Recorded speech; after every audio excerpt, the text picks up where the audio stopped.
From the beginning, I've said that I would continue on as long as there was a viable path to victory.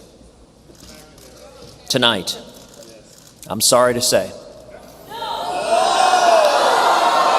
it appears that path has been foreclosed. With a heavy heart, but with boundless optimism for the long-term future of our nation, we are suspending our campaign. All right, ladies and gentlemen, welcome back. That was last night, of course, and joining us right now is Steve Lonegan, chairman of the New Jersey Cruz for President campaign and former mayor of Bogata, New Jersey, and most importantly, perhaps, my friend. Hello, Steve. Good to see you. Steve, good to be with you. Wish it was under different circumstances. Yes. Were you caught off guard? I mean, did you expect this to happen? When I saw the numbers coming in, I wasn't caught off guard, but deeply disappointed because I consider Ted the most brilliant constitutional conservative of my lifetime, as well as a good friend. So, no, I don't disagree. By the way, 877 Newsmax, folks, you want to talk to me and Steve, 877-639-7629 about what Katrina Pearson said, about Trump, about Hillary, about Cruz, about the future. So let me ask you about the future. If you were listening to, I know you were to Katrina Pearson, yes. And Trump had nice words for Ted Cruz in his speech yesterday. Cruz did not mention Trump. And Katrina said everybody will be vetted or considered, including Ted Cruz, except for Jeb and Lindsey Graham.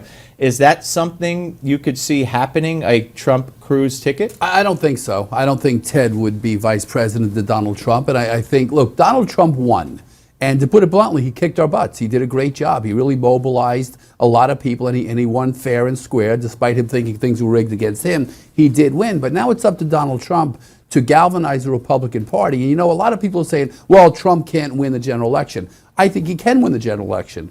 And if Donald Trump galvanizes and convinces conservatives that he has a conservative vision for this country and pulls conservatives like me over, he can win big come November. All right, so how does he, you still got your Cruz button on, and while your Cruz button is still on your lapel, yes. How can he win conservatives, specifically like you, over? He has to define the difference between him and Hillary Clinton on the issues that are key to the future of this country, on economics, on the military, on his vision of what freedom means and what the Constitution means. For example, I talked about yesterday when Ted Cruz was still in the race, right, that Donald Trump and Hillary Clinton agree on taxpayer-funded universal health care, on Obama's individual mandate, on taxpayer funding for Planned Parenthood, on certain gun controls and outlawing some very popular American firearms. So issues contend with. Can he do it? He can absolutely do it. Will he do it? Well, that's going to be up to him. And of course, on those issues, Planned Parenthood, Hillary considers abortion a health right, women's health, and Donald Trump, I'm sure, press would say, we don't want to fund the abortion part, but they do good work. And so there are big differences between Hillary and on guns, he's a carrier. Says he's a strong Second Amendment, and Hillary wants to sue gun manufacturers if someone commits a crime with a gun. So there are huge differences, even though they might share a minuscule amount on a certain gun or a certain, you know what I'm saying? Look, I think that Donald Trump has work to do to unify the Republican Party, to get support of conservatives if he really wants to win, and he can win. I know a lot of my friends are saying, oh, he can't win, but I'll repeat what I said earlier. But Trump has to realize something. People didn't come out and vote for Donald Trump. They were voting against the establishment. I think we all recognize that Trump galvanized a true anti-establishment vote, and unfortunately Ted Cruz was perceived as being part of that establishment, which he really isn't, but that's what happened. That's how Trump managed to win. So he now has to turn from being the anti-establishment candidate to the candidate of the conservative base in the Republican Party. And what happens to, for instance, the primary in New Jersey, which was going to be one of the key primaries in June, now it's just doesn't mean anything anymore? Oh, it actually means a lot. Interesting in New Jersey, this is the first time since 1952 that there have been two full delegate slates. That was Robert Taft versus Eisenhower. We have three. We have three slates of people still running to be delegates. You have the Ted Cruz slate, the conservatives headed by me, the Christie Whitman slate still on the ballot headed by, the Kasich slate, I should say, headed by Christie right, Whitman, and the Trump slate headed by Chris Christie. Gotcha. So we still have a battle of ideas. Very, very difficult. Right. But it is possible that Cruz delegates win, go to the convention, and they will vote for Donald Trump. But they'll also have a big say in the Republican Party platform. We're coming back. Steve and I will take your calls. 877 Newsmax. Call now.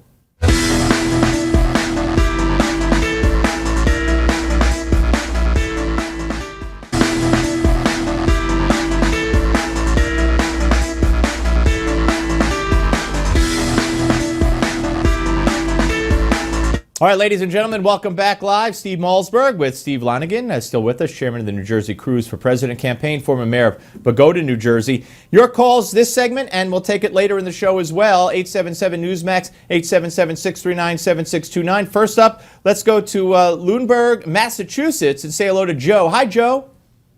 Hi, Steve. How you doing? Good, thank you. Hey, first let me say I shut the phones off and I won't answer my door as soon as your show comes on. Thank you. Thank you very much. That's nice to hear.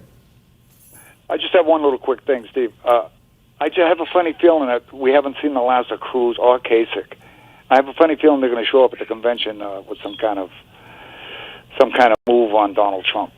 What's your take? Well, let Steve Lonegan answer that. That's not going to happen. I'll speak on behalf of John Kasich as well. They made their commitment. They're out of the race. If they show up at the convention, it's going to be to make inspirational speeches and to help galvanize the party. But it's going to be up to Donald Trump to get them to do that. But as far as making a move, it's not going to happen. Yeah, I'm pretty much with Steve on that. I mean, what move could he make? I mean, it's over. And by the way, as a big supporter of Ted Cruz, I would be appalled if he did such a thing and he'd lose support. Right. Well, now I can sleep at night. Thanks, Steve. Hey, Joe, thank you, and thanks for the kind words. Let's go to Jonestown, Pennsylvania, and say hello to Mark. Mark, you're on with Steve and Steve. Yeah, Steve, that's the best show in town. Thank you very much. I appreciate that. Yeah, I'd like to weigh in on the VP choice. Yeah, VP. I think if you want to get that conservative vote, the guy that's been backing him the whole time is that Newt Gingrich. Interesting. What do you think? He's been, every time I've been watching when Newt's on, he's been sort of backing Trump the whole way. And that's your conservative guy right there. What do you say? Steve, I like to say, I'm kind of wondering if Donald Trump is going to pull a real rabbit out of the hat and maybe pick a VP from the private sector that nobody's thinking about, like a Carl Icahn or some business leader, somebody who's truly dynamic like that. I wouldn't put it past Trump to pull off something like that, which actually would be pretty cool. Even though he has said, as recently as today, that he would want someone from the world of politics. Yeah. So what would you think of that, Mark? If he pulled a Carl Icahn or some huge other business name, tycoon type name? I think he's got to go with that real conservative person. Yeah. No, I kind of agree. I think Trump knows that he needs at least a political person who could navigate for him to an extent. Okay, Mark, thank you very much, sir. Thanks for the kind words. I appreciate it. Let's go to Scranton, PA. I don't know, maybe a long stone's throw from the previous section of Pennsylvania. Jack is in Scranton. Hi, Jack. How you doing, Steve? Good. Thank you. Steve, I'd like to make a comment, and I hope the gentleman on your show will get this to that's Steve Lonegan. Yeah, go ahead. Yeah, I think he has to pick an Hispanic or a woman, and that's to offset. He's got so many negatives. Hispanics think of him as in a negative sense, and also they were bringing up this insulting woman. So if he could get preferably a Hispanic woman, like a senator or somebody like their congresswoman, I think that would help him a lot. Steve? Yeah, I think a Susan Martinez would be a great pick, or as well would be Ted Cruz or Marco Rubio or anybody like that. But he's not going to have to make his decision until after the convention. Right. And he has plenty of time to work through this, so we'll see. Yeah, and Martinez, again, reportedly, along with Nikki Haley and along with Rob Portman, has already said thanks but no thanks. Well, they say that to the press until they get asked. Maybe. I think once you get really asked, it's a whole different thing. Anything else, Jack? Well, he's going to need that to offset the 14%, I believe it is, lead that Hillary has. Well, in the latest Fox CNN poll, who should Hillary pick? Yes, sir.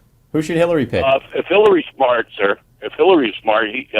he should pick, what's his name, Bernie Sanders, because she's a woman, and then she can offset and pull in a lot of his liberal. Well, I don't think Bernie would go for it. Maybe she should pick the person in cell block 6473892. Thanks very much, Jack. George is in Richmond, Virginia. Hello, George. Yes. Yes, sir. Enjoy your show. Thank you. Except for when Jane Unchained is on there. I believe she should be chained. I get it. You're not alone, George. I get a lot of that, but, it is what it is. Yeah.